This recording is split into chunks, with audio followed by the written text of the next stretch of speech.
Hello, teachers, parents, and educational leaders, and welcome to this episode of Breaking Down the B.E.S.T. Now, during this episode, you will get a peek into the members-only area where I have tons of resources to help you make math fun, make it click, and make it stick. There should be a link somewhere around this video where you can learn more. All right, now that we got that out of the way, let's get to it, and let's break down the standard.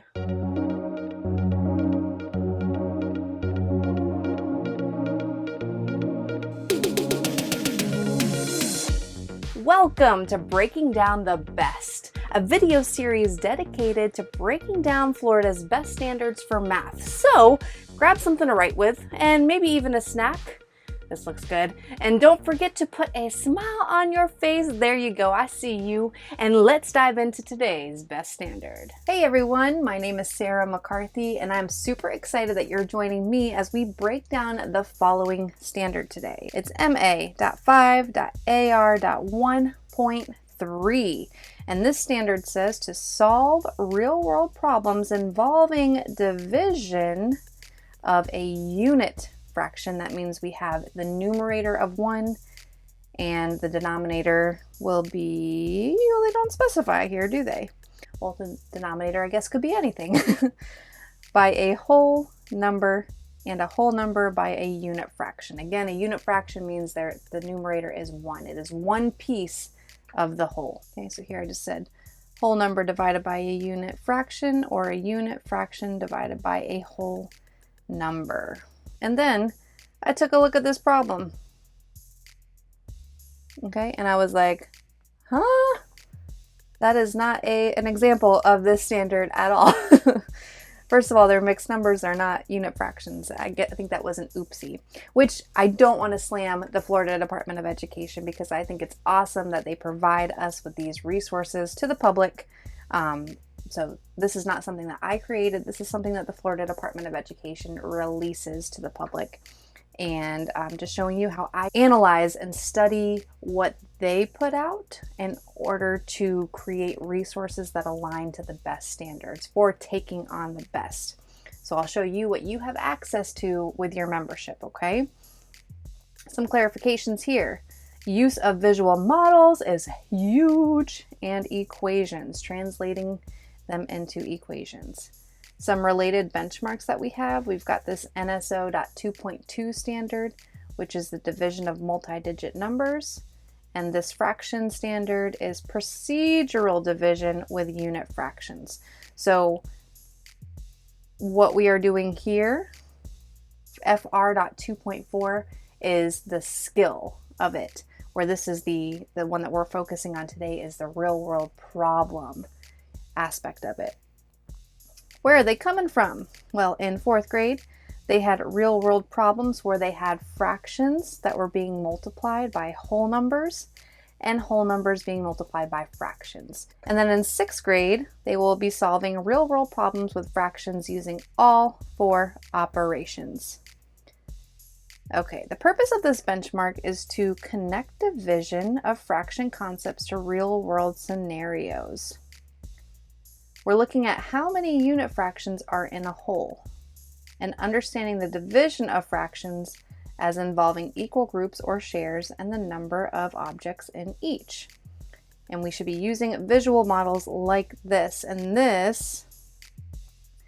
these are similar to how I will break it apart too. For instance, if an elephant eats 4 pounds of peanuts a day, and the trainer gives him 1/5 of a pound at a time, how many times a day does this elephant eat peanuts? Well, it would be all of these. It would be 5, 10, 15, 20 times a day.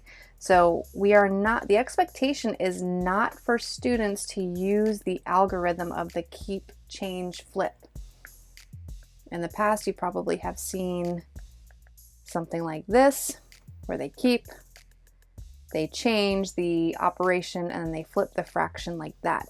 That's not what we're doing here. And in McCarthy Math 155 that I'll show you, this is how I taught them, the keep, change, flip method, along with the visuals. Okay, but the visuals are the highlight here. Understanding we have 4 whole pounds and they're being divided by 1/5. 1/5, which is going to create a lot of little tiny pieces. So it's getting that number sense together. That way students will start to arrive at reasonable answers here. Right here it says instruction includes students using equivalent fractions to simplify answers. However, putting answers in simplest form is not a priority. Still, I would infuse this as much as I can just to build their number sense, not to require it from them, but to set an expectation that this is what we do. When we see 10/12ths, that can be reduced to 5/6, and just start playing around with that now, okay? In the common misconceptions or errors section, I said yes to this piece right here, that students believe that division always results in a smaller number, which is true when dividing a fraction by a whole number, but not when dividing a whole number by a fraction. Like that peanut example, we started with 4 and we divided by a fraction, and the quotient ended up being larger than the dividend. The quotient was larger than 4, the dividend.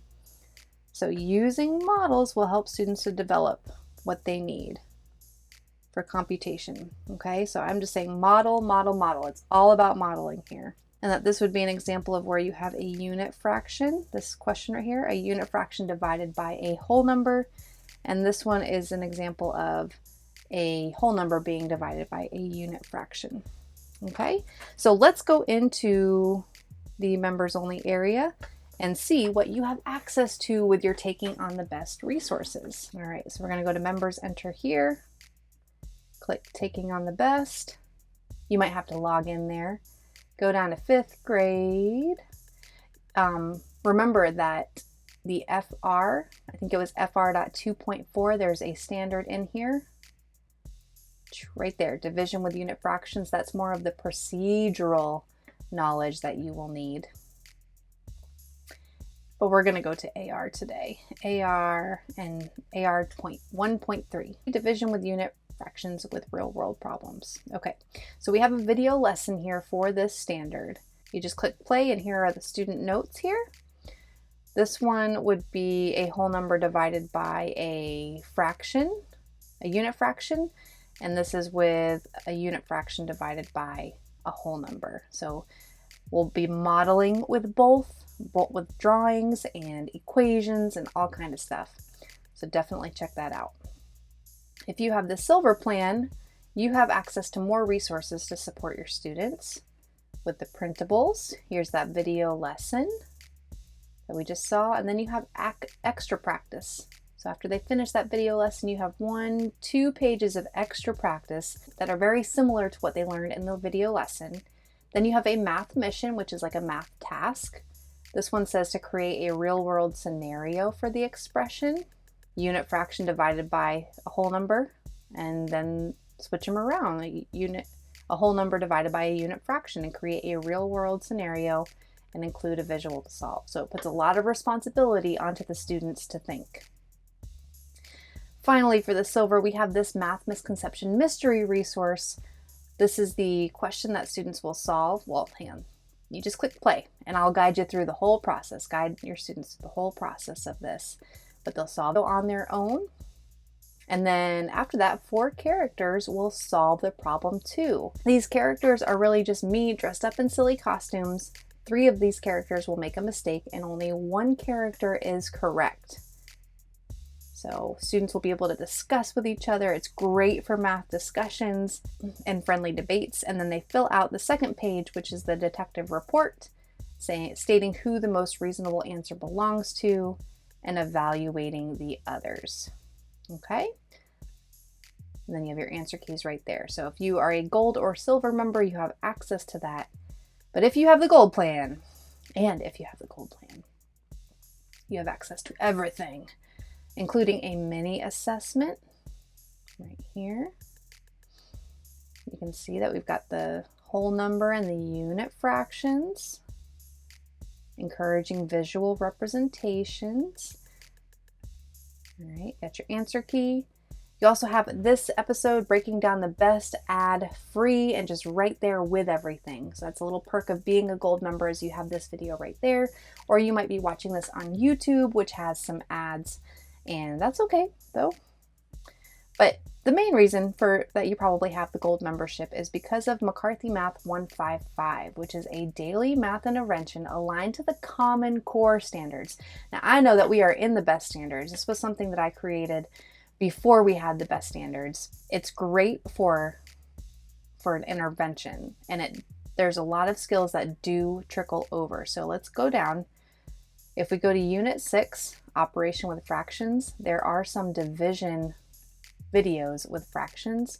So if you have students struggling with fractions, you just go here and have them work on these video lessons. Safe place for them to follow along while you are working with another group, you know. So boom, boom, boom, boom, going down. I'm just scrolling down to where we get to division. Okay, division with fractions. So these fractions, when it was Common Core, we've got to be careful because the B.E.S.T standards say divided by a unit fraction, and these fractions right here are not all unit fractions. So be careful there. And this is where I'm teaching the keep, change, flip method. So just be careful there. Yeah, it doesn't quite align with that, but there's a lot there for you to pick through and see if it can help your students, okay? All right, I think that is it for this standard. So I hope that that was helpful in breaking down the standard for today, that you've learned all the different components that are involved with it, and you know what you have access to that's specifically and strategically aligned to the standard in your membership. Before we go, I just want to remind you that what you choose to do with your life, it really does matter. Thank you so much for stepping into your leadership position every day, showing your students what taking on the B.E.S.T looks like in action. They are watching, and we all know that more is caught than taught. So thank you for bringing your best A game for them. And thank you for inviting me into your educational world. I do not take that lightly. In fact, I know that you're busy. So I'm going to go ahead and close out this video lesson and just say, I'll see you next time, okay? All right, bye. Okay, so I know that I just said goodbye for now, but I'm going to ask you to do one more thing, okay? If you enjoyed this episode, please consider sharing it with your teacher friends or other leaders in education. That's how I get to continue doing what I love to do, which of course is supporting you all to the best of my ability. All right, for real now. Bye.